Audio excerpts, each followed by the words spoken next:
کرے تو انسان کیا کرے۔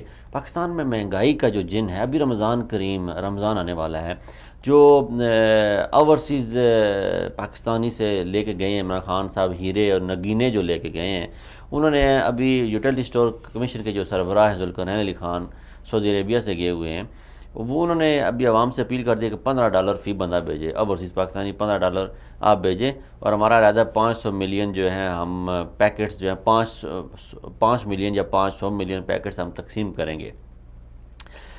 اوورسیز پاکستانی دیتے جائیں، لیکن اوورسیز پاکستانی کو آپ کیا دے رہے ہیں؟ ان کی زمینوں پہ قبضہ کوئی نہیں چھڑا سکا، کوئی بھی 8 مہینوں میں کوئی خاطر خواہ تبدیلی نہیں آئی۔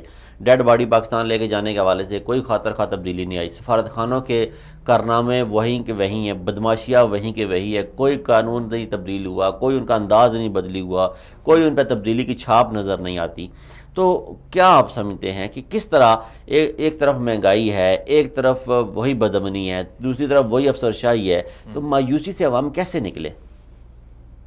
مایوسی سے عوام کیسے نکلے گی جب مہنگائی اور سارا یہ بے روزگاری کی جو چکر ہے، جب آپ نے میں تو یہ سمجھتا ہوں کہ جو آپ کے اسد عمر ہے نا، یہ بالکل بھی اس قابل نہیں ہے کہ اسد عمر پوری معیشت کو آپ کی کو ٹھیک کر سکیں۔ اور عمران خان صاحب نے ورک نہیں کیا تھا، یہ بات ٹھیک ہے، اور عمران خان صاحب عوام کو ریلیف دینے میں ناکام ہوئے، بات ٹھیک ہے۔ اس کی وجہ یہ ہے کہ عمران خان نے کبھی یہ نہیں سوچا کہ جو وہاں کی غریب عوام ہے وہ کس طرح سے وقت گزارا کر رہی ہے۔ آپ قرضے لے رہے ہیں، آپ ٹھیک ہے، آپ ماضی کے لوگوں پر آپ ڈال دیں کہ جی عمران خان ہر دفعہ کہتے ہیں جی زرداری نے اتنے پیسے لیے تھے، اس نے نواز شریف نے اتنے پیسے لیے تھے۔ بھائی آپ نے کیا کیا ہے؟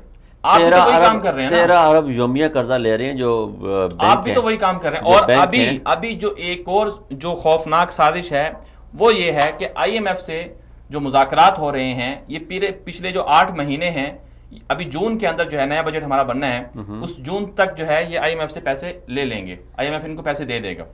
لیکن پورے 8 9 10 مہینے جو انہوں نے گزارنے ہیں، اس کے اندر آئی ایم ایف کی وہ شرائط مانی گئی ہیں جو پہلے بھی لوگ مانتے رہے ہیں، پہلی حکومتیں بھی مانتی رہی ہیں، اور یہ بھی انہوں نے بھی مانی ہے۔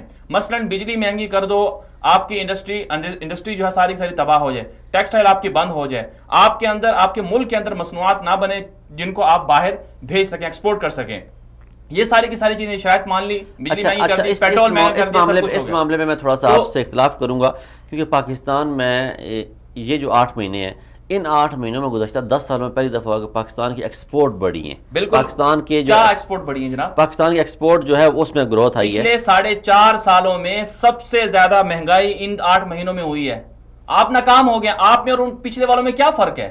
اگر آپ کو حکومت نہیں کرنی آتی تھی، بھائی آپ ووٹ میں کیوں کھڑے ہوئے ہیں؟